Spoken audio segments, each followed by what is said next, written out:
Morning, guys. It's October 18th. You might hear in the background there's some deer back there blowing at us. That's all right, though. We're standing at ground zero. We got it done this morning. Unfortunately, my camera person was at a parade rather than in a tree stand with me, so we didn't get the shot or any of that footage on camera. They had a big doe come in. We're standing 20 yards, if that, 18 yards probably from the tree stand. She come in kind of behind me. I had a real tight window to shoot through. Be honest, I didn't even think I was going to get a shot off on her. She was pretty covered up with brush, and I had one opening I was hoping she'd step into, and she did. Sent the Maxima Red with the QAD exit as plumb through her.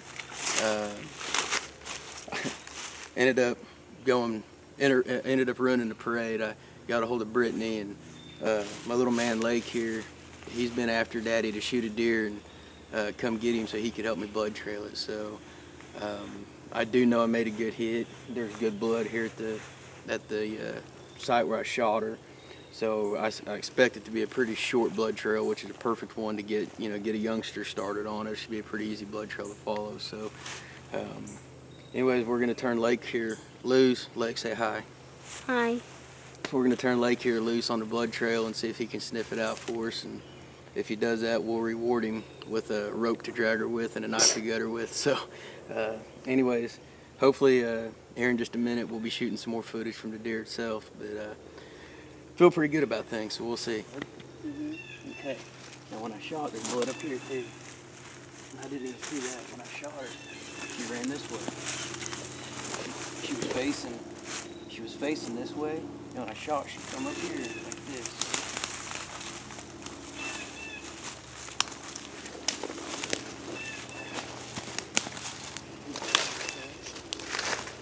Look at here. See this? This is where she was really hurting. And this is where she turned. See all the blood right here? And see how the ground's all tore up? Okay, now we gotta walk, we gotta follow her. Which way do you think that she went? Wherever there's more blood, there's that, and it says toss. And if it's over here, then like right here, then she's somewhere near. Okay, so I see blood up here. So you think she went this way? Okay, come here. Those are briars right there. Those will hurt you. See look on the ground. See up there by that tree? See all the blood up there on the ground? Oh yeah. Okay. Now I know she went through there, so we're gonna go back out and around so you don't have to walk through these briars, okay? So let's go back.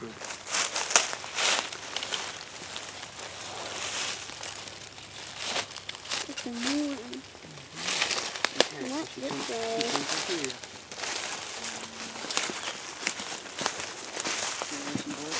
Look right here. She really opened up right there. See that? Yeah. See right here. Yeah.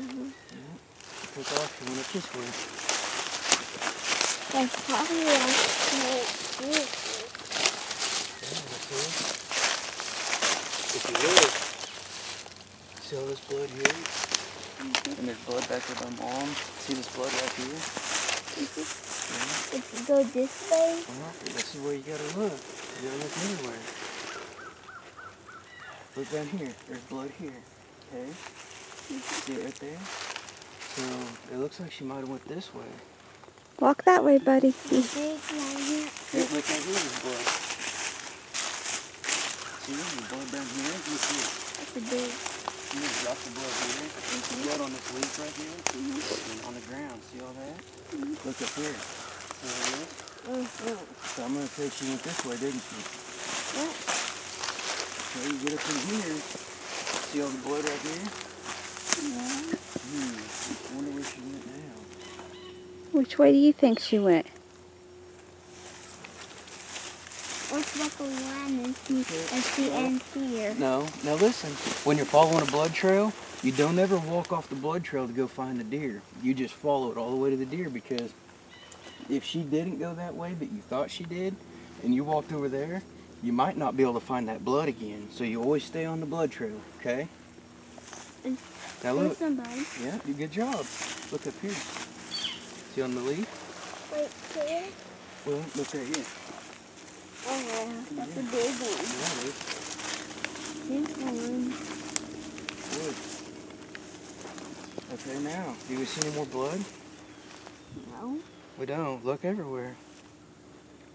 Right there. No, but you're close. Look right here. Oh yeah. Yeah, so let's go on here. Oh, there's a bunch of blood down here. There's blood right here on this leaf, on this grass. Look up there. See on that leaf? She was really putting it out right there, wasn't she? I wonder where she went. Found up there. Well, a little bit right there. Go on up in here and see. Okay, now look around. Do you see anything? See some more buckets too. Okay, keep going up a little bit more. Look up. Look over here. See if you see any You see it blood this over way? here. I see a deer. All right, that's her. Good job, buddy. Come on. Good job, buddy. Good job. Wow, look at her. She's big. Yeah, she's big. What do you think of that? Good. Go over there. You come on up in here and look at it?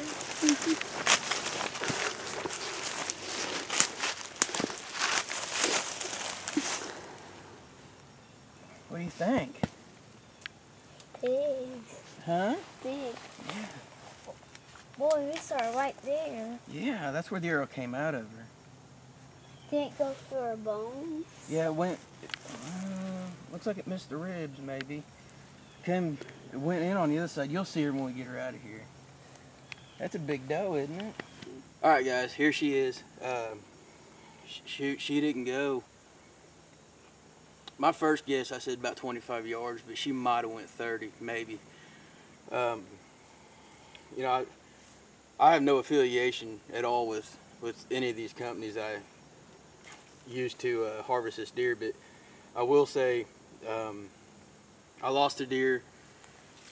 I guess it was last weekend. I shot a big doe and just didn't get enough penetration. I mean, it wasn't a bad shot. It wasn't a great shot, but it should have been a lethal shot. I hit her just a touch back from where I wanted, and then I just didn't get any penetration. And so started doing some, analyzing, I guess, of my equipment, and I come to the conclusion the broadhead I was shooting is a great broadhead, but it was just too big of a cutting diameter for the lightweight arrow. The bow was shooting hard, shooting fast, but I think it was a combination of the big broadhead and the lightweight arrow cost me that deer. Excuse me. Because of that, I spent the last week, went to some new arrows, went to the Carbon Express Maxima Reds, a little bit heavier arrow, went to a fixed blade broadhead, and I spent the last week really working hard broadhead tuning the bow, and I've actually ruined 2 broadheads in the last week with field points. So if you guys know anything about broadhead tuning, when you're tearing blades off of broadheads with your field points, you're not going to get them hitting any better than that. So not only am I shooting a more foolproof setup with the fixed blade, but I'm also, after getting the bow broadhead tuned, hitting a deer with a lot more energy than I was last week. So this deer here, I mean, like I said, she didn't go very far, but the QAD Exodus it's a new broadhead to me. I mean, it's been around for a while, and I know there's a lot of people that love them, and I can see why. I mean, I don't know how much footage we got of the blood trail itself, but it was a pretty impressive and pretty short blood trail. The broadheads, they just fly great. It really tore this girl up. She's a big doe. You can see this is the exit hole you're looking at here, and it's a little bit back. The entrance was actually, if I was to flip her over, you guys would see the entrance hole is actually right about where you want on the opposite side. I mean, it's right behind the shoulder.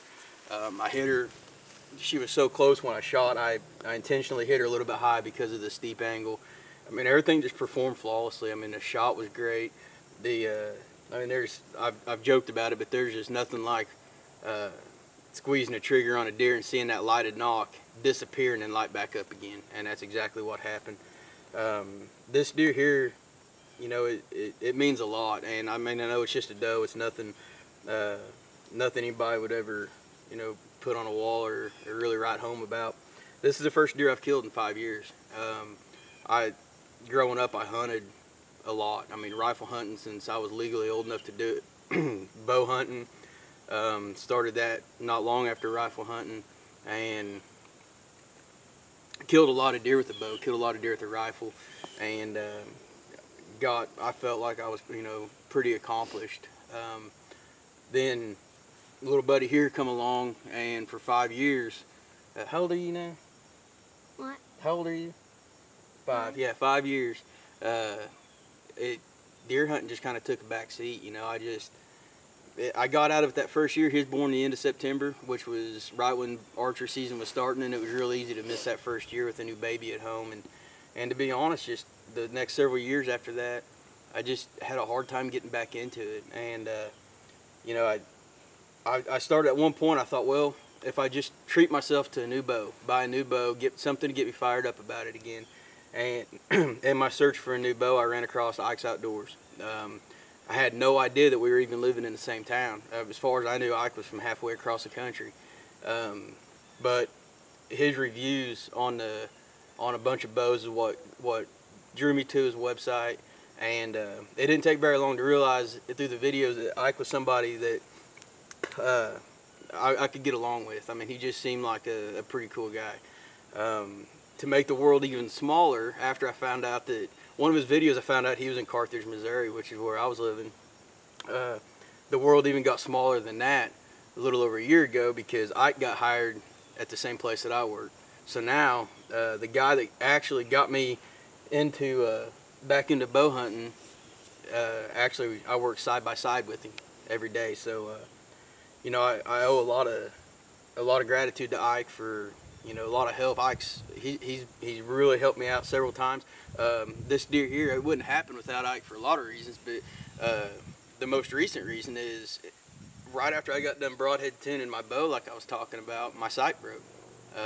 There's a set screw I got to tighten down. It stripped out. I was done for the weekend, and you know, Ike said, I've got spare sights at the house. He sent me home a set of sights from work, and threw them on the bow, got her all tuned up. And so, I mean, that's just one example of the kind of guy that Ike is. So, I mean, you're not going to find anybody that knows more about archery, knows more about hunting, or loves it more than Ike. But when you got a guy like that at your immediate disposal that you work with, he's dangerous on a forklift. I'll say that.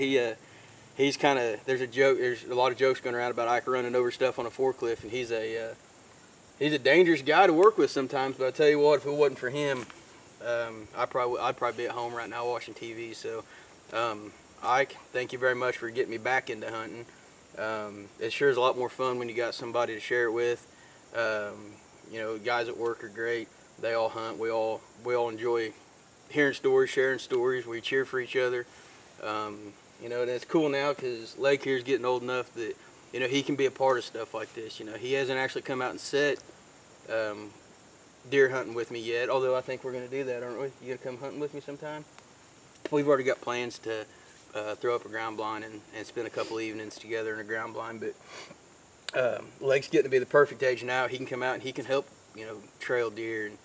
And I don't know, I'm going to let him try to drag her out of the woods here. But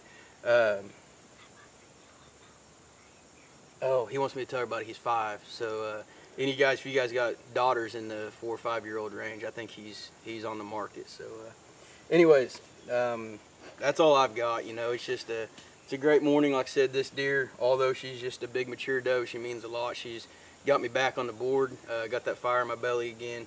You know, I can't say enough about the equipment. The old Bowtech experience did its job. Like we've already touched on the arrow and the broadhead. So I guess now the fun's over and the work begins. But for more how-to videos, product reviews, you name it, everything but forklift driving lessons, check out Ike at ikesoutdoors.com.